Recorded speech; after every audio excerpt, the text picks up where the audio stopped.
السلام عليكم ورحمة الله وبركاته. النهاردة إن شاء الله هنعمل مع بعض وصفة حلوة قوي. هنعمل طاجن العكاوي بالبامية بطريقة بسيطة هتعجبكم قوي. أحلى طاجن عكاوي ممكن تدوقوه، هتاكلوا صوابعكم وراه. الطاجن ده لو أكلتوه في المطاعم هتدفعوا فيه مبلغ وقدره، هنعمله في البيت بقى لذ وأحلى طعم. هخليكي تحلفي إن عمرك ما أكلت طاجن بالطعامة دي قبل كده. تعالوا بقى نتابع مع بعض الوصفة بتاعتنا النهاردة. بس الأول سموا الله وصلوا على رسول الله صلى الله عليه وسلم ونبدأ الفيديو.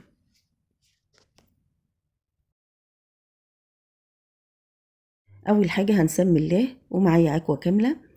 ايه هي العكوة؟ هي الديل بتاع العجل أو البقرة. بتروح للجزار وبتقولي له أنا عاوزة عكوة. هو بيقطعها لك قطع بالشكل دوت. بتبقى وردات كده زي ما انتوا شايفين، شكلها جميل قوي. وبيبقى فيها قطع صغيرة كده كمان عصاعيص اللي هي بتبقى في آخر الديل.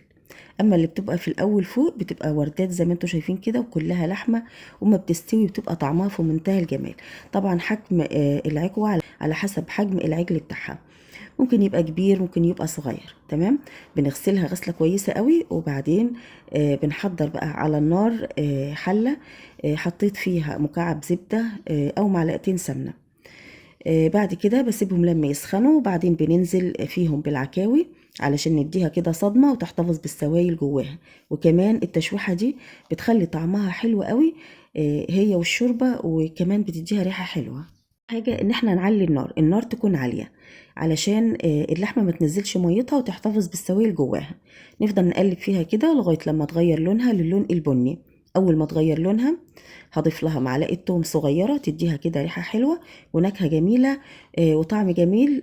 بعد كده بتبل العكاوي بتاعتنا، هنزل ببصلة مقطعة، بصلة حلوة كده، وجزرة صغيرة برضو مقطعة حلقات بالشكل ده، وحباية طماطم مقطعة، وعود قرفة، ورق لورا، كام واحدة كده من الفلفل الأسود الصحيح. بلاش تحطيه ناعم مطحون علشان ما يسمرش الشوربة. بعد كده بقى نقلبهم كده مع العكوة كويس جدا عشان ياخدوا كده من طعم التوابل. ممكن تضيفي حبهان مستكة، يعني التوابل اللي موجودة عندك او اللي انت حباها ممكن تضيفيها. بعد كده هنزل عليها بمية بتغلي، اهم حاجة تكون بتغلي مش ساقعة مش باردة يعني. ولو المية قلت معاكي والعكوة بتستوي وحابة تزودي مية، زودي برضو مية سخنة. تمام. هسيبها على نار عالية، وأول لما تغلي نهدي النار علشان العكاوي تستوي براحتها.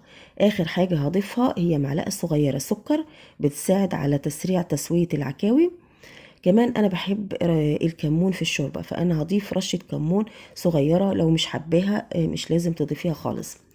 نبتدي بقى نتخلص من الريمة اللي بتطلع على وش الشوربة علشان الشوربة تبقى رايقة كده ويبقى طعمها حلو. مش هحط ملح دلوقتي علشان ما يأخرش السوى بتاعها.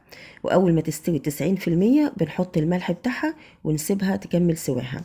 نغطي عليها ونسيبها تستوي ونعمل تسبيكة البامية. في حلة على النار هضيف معلقة زيت ومعلقة كبيرة سمنة. انا ضفت سمنة بلدي، ونسيبهم كده لما يسخنوا. بعد كده بننزل ببصلة متوسطة متقطعة مكعبات بالشكل ده، ونقلبها كده شوية مع السمنة، نديها تشويحة خفيفة كده. وبعد كده ننزل بمعلقة توم كبيرة ونقلب. وبعدين معلقة كزبرة مطحونة، ونقلب كده مع بعض البصلة مع التوم مع الكزبرة لغاية لما أشم ريحة التوم.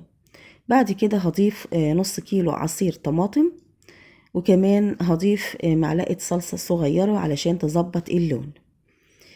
بعد كده بنضيف نص معلقة صغير بابريكا، وشوية كده من السبع بهارات ورشة قرفة، ونص معلقة صغيرة سكر علشان تعادل حموضة الطماطم، ومعلقة صغيرة من الملح، والملح طبعا على حسب الرغبة.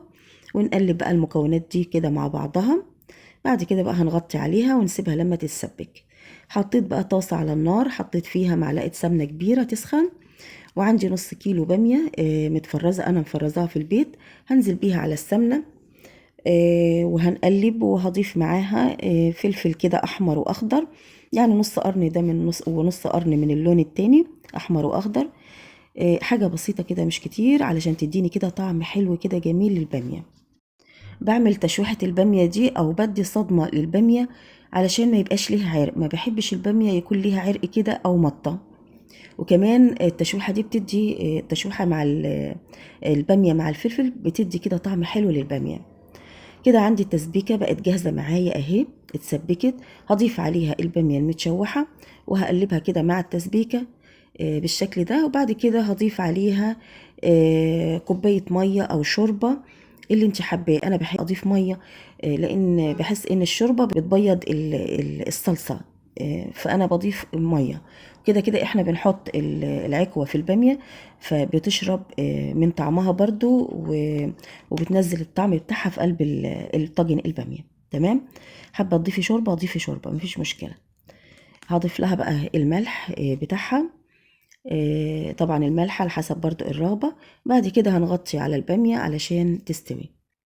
تعالوا بقى نشوف العكاوي دي. العكاوي بعد ما استوت 95%، طبعا انا ضفت لها الملح قبل ما انزلها من على النار.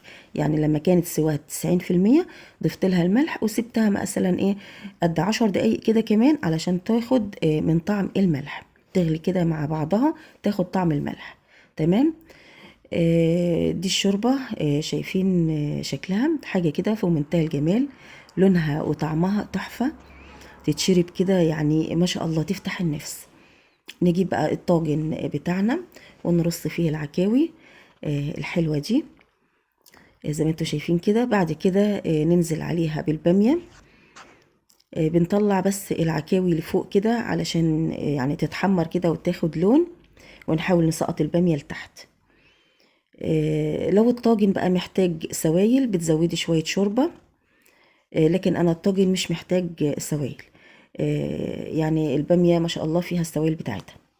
بنمسح بقى الطاجن بمنديل كده، هناخده بقى وندخله الفرن. الفرن يكون سابق التسخين.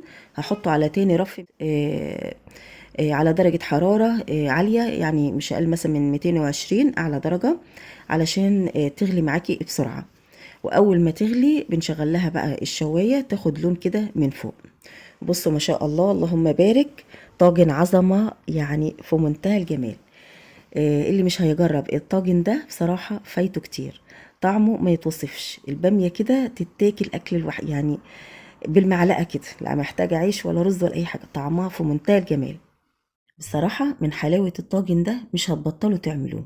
جربوه كده وجربوا أكل العكوة في منتهى الجمال والطعامة. حاجة كده حلوة قوي، مميز جدا. جربوها يعجبكم. سجلوها للعيد الكبير والمناسبات ورمضان، هتحتاجوه. حاجة كده عظمة. طعم العكاوي في منتهى الجمال، مستوية والبامية خطيرة ملهاش حل. انا بصراحة المدفع ضرب والمغرب أذن، فمش لاحقة يعني اوريكم حتى اللحمة مستوية ازاي، بس هي كهرمان في منتهى الجمال. حاجة كده خطيرة، من احلى واجمل وصفات اللحوم. هسيبكم بقى لان المغرب أذن. كل سنة وانتم طيبين. كده الفيديو بتاعنا خلص، اتمنى يكون عجبكم. لو عجبكم الفيديو بقى ما تنسوش اللايك والاشتراك في القناة وتفعيل زر الجرس على الكل علشان يوصلكم مني كل جديد انا بنزله. واشوفكم على خير في فيديو جديد. مع السلامة.